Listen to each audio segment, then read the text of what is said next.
নিজের উপর বিশ্বাস, ভগবানের উপর বিশ্বাস। এই বিশ্বাসের উপর ভিত্তি করে আজ পর্যন্ত যত বিখ্যাত ব্যক্তিকে দেখতে পাবেন সবাই আছে। স্বামী বিবেকানন্দ বিলে সে নিজের উপর বিশ্বাস করে হয়ে গেল স্বামী বিবেকানন্দ, এবং শিকাগোতে গিয়ে গোটা বিশ্বে সর্বধর্ম সম্মেলনে হিন্দু ধর্ম যে শ্রেষ্ঠ ধর্ম সেটা প্রমাণ করে দিয়ে চলে গেল। নেতাজি সুভাষচন্দ্র বোস বড়লোকের ছেলে ছিল, সে ইচ্ছা করলে কিন্তু অনেক বড় চাকরি করতে পারতো ব্রিটিশের আন্ডারে, কিন্তু সে চাকরি না করে সে চলে গেল দেশকে স্বাধীন করবে। দেশকে স্বাধীন করার জন্য সে চলে গেল বিদেশে নিজের উপর বিশ্বাস করে। সুভাষচন্দ্র বোস নেতাজি হয়ে গেছিলেন। ধীরুভাই আম্বানি প্রত্যন্ত গ্রামের একটা ছেলে, যে লোকটা নিজে ভালো করে বাড়িতে খেতে পেত না, সেই লোকটা চলে গেল মুম্বাই যাওয়ার পর সে একটা পেট্রোল পাম্পে পেট্রোল দেওয়ার কাজ শুরু করলো। তারপরে সে বহু রকম ছোট ছোট কাজ করেছে। মুম্বাইয়ের আচার ব্যবহার সবকিছু দেখে, মুম্বাইয়ের ব্যবসায়ীদেরকে দেখে সে ঠিক করলো এখানে বিশাল ব্যবসা করা যেতে পারে, এবং কাজ করার পরে পরবর্তীকালে সে আজকে রিলায়েন্স ইন্ডাস্ট্রি, যে আমরা রিলায়েন্স পেট্রোল পাম্প দেখছেন, রিলায়েন্স জিও মোবাইল দেখছেন, এই সব কিছুর মালিক তিনি। অবশ্য আজকে নেই, তার ছেলেরা এই কাজ করে রেখেছে। এপিজে আব্দুল কালাম ছোটবেলায় খবরের কাগজ বিলি করতেন।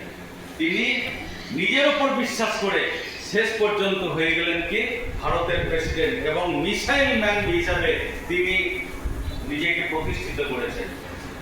মহেন্দ্র সিং ধোনি তিনি একটা চাকরি করতেন, কি চাকরি না, রেলের টিকিট কালেক্টর ছিলেন। সেখান থেকে তিনি নিজের উপর বিশ্বাস করে হয়ে গেলেন ভারতের ক্রিকেট দলের ক্যাপ্টেন। রজনীকান্ত সাউথ ইন্ডিয়ার একজন বাস কন্ডাক্টর, তিনি হয়ে গেলেন রজনীকান্ত সুপারস্টার। অরুণিমা সিনহা এ সম্বন্ধে অনেকে হয়তো জানেন, অনেকে জানেন না। অরুণিমা সিনহা একটা মহিলা বাস্কেটবল প্লেয়ার ছিলেন। তখন তাকে ট্রেন থেকে ফেলে দেওয়া হয়, এবং তিনি ট্রেনের বাইরে পড়ে থাকেন, এবং সারা রাত্রি তার পাশ দিয়ে অজস্র ট্রেন যাতায়াত করেছিল, এবং তার পায়ের দিকটা আমাদের করুন, এই পাটা দেবো, এই পাটা দেবো, এই পাটা নেই। এই অবস্থায় তিনি এভারেস্ট বিজয়ীদের কাছে গেলেন, গিয়ে বললেন আমি এভারেস্ট জয় করব। তখন তারা সাহস দিয়েছিলেন, এবং সাহস দেওয়ার পরে সে এভারেস্ট জয় করেছিল এই পঙ্গুর গিরিলম্বতে। তো এই হচ্ছে বিশ্বাস, এইভাবে বিশ্বাস তৈরি হয়, এবং এই বিশ্বাসের উপর ভিত্তি করে মানুষ এগিয়ে যাচ্ছে এবং বিখ্যাত হচ্ছে। আপনিও যদি নিজেকে বিখ্যাত করতে চান, আপনার লাইনে বিখ্যাত হতে চান, তাহলে নিজেকে বিশ্বাস করুন। চিত্তরঞ্জন দাস ভাববেন যে এটা আবার কেন ঢোকালো, একে ঢোকালাম এই জন্য যে জল জ্যান্ত আমি আপনাদের সামনে ঘুরে বেড়াচ্ছি। এই যে বাড়িটা দেখছেন, এখানে একটা বাগান ছিল, এবং আমাদের যারা পুরনো এখানে বাংলার বাসিন্দা তারা জানে আমাদের এখানে একটা মাটির বাড়ি ছিল, এবং আমি ছোটবেলায় কখনো ভাবিনি যে আজকে এই জায়গায় গিয়ে পৌঁছাবো।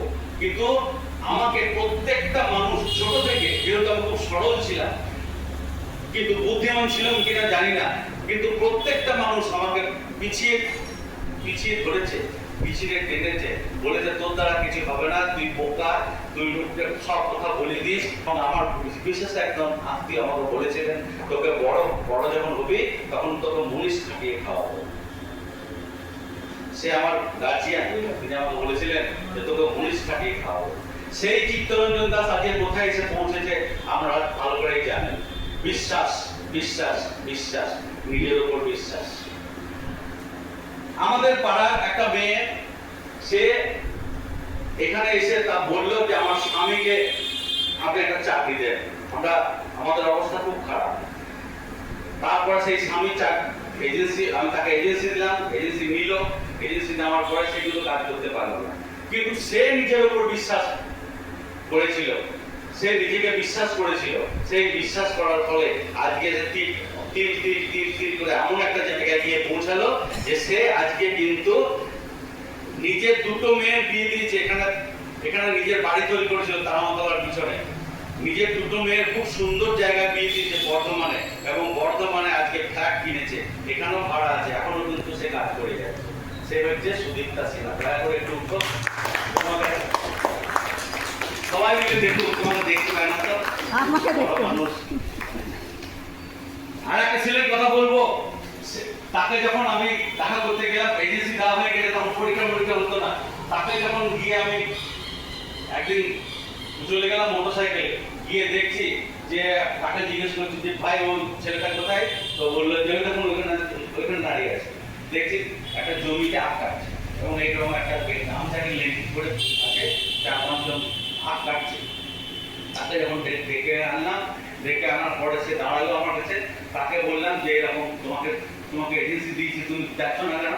তো বলছে আমার আজকে একটা কাজ করলে 250 টাকা মুনিশ আমাকে এসে যাবে।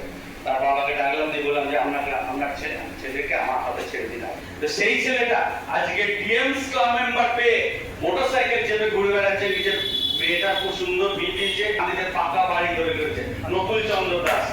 তো দয়া করে সবাই মিলে তাকে আমরা অভ্যর্থনা জানাচ্ছি। এখন টেলার মাস্টার, সে টেলারিং করতো রাত্রিবেলায়, পুজোর আগে টেলারিং এর কাজ করছে। রাত্রি 12টা-1টার সময় হঠাৎ সব্যসাচী ঘোষালের কাছে গেল, গিয়ে বসে গল্প করতে লাগলো। সব্যসাচী ঘোষালের বাড়ির সামনে বাড়ি। সে আলোচনা করতে যখন বুঝতে পারলো যে আমার মধ্যে সেই ট্যালেন্ট আছে, সে নিজেকে বিশ্বাস করতে শুরু করলো। সে বিশ্বাস করলো করে আজকে সে একটা সেও ডিএম ক্লাব মেম্বার এজেন্ট এবং সে তার প্রিমিয়াম পয়েন্ট আছে। লালচাঁদ মন্ডল, তার বাড়ি হচ্ছে বীরভূম জেলাতে ঢাকা। আরেকজনের কথা না বললেই নয়, সেই ছেলেটা হচ্ছে অনিমেষ রায়। অনিমেষ রায় কে ওখানকার একজন ডাক্তার বলেছিলেন যে তুমি এলআইসি এজেন্সি করবে, তো বলেছিল যে আমি ওসব পারবো না, আমার দ্বারা হবে না। তখন তার বয়স ছিল মাত্র ওই 19 কি 20 হবে। আমার সঙ্গে দেখা হলো, তাকে আমি বিশ্বাস জাগালাম। বিশ্বাস জাগানোর ফলে আজকে সে এমডি একটি এজেন্ট হয়েছে, যেটা আমাদের এলআইসি জগতে একটা বিশাল ব্যাপার। এমডি একটি হওয়া। সেই এমডি একটি কিন্তু হয়েছে। এমডি একটি হওয়া মানে কি, কেবল নতুন ব্যবসা থেকে যে 35%ই বলুন আর 28%ই বলুন, যে ফার্স্ট ইয়ারে যে কমিশন সেইটা উনি 10 লাখের বেশি পেয়েছে। তার জন্য তুমি গত বছর এমডি একটি হয়েছে। তো জাদুকে চিনুন।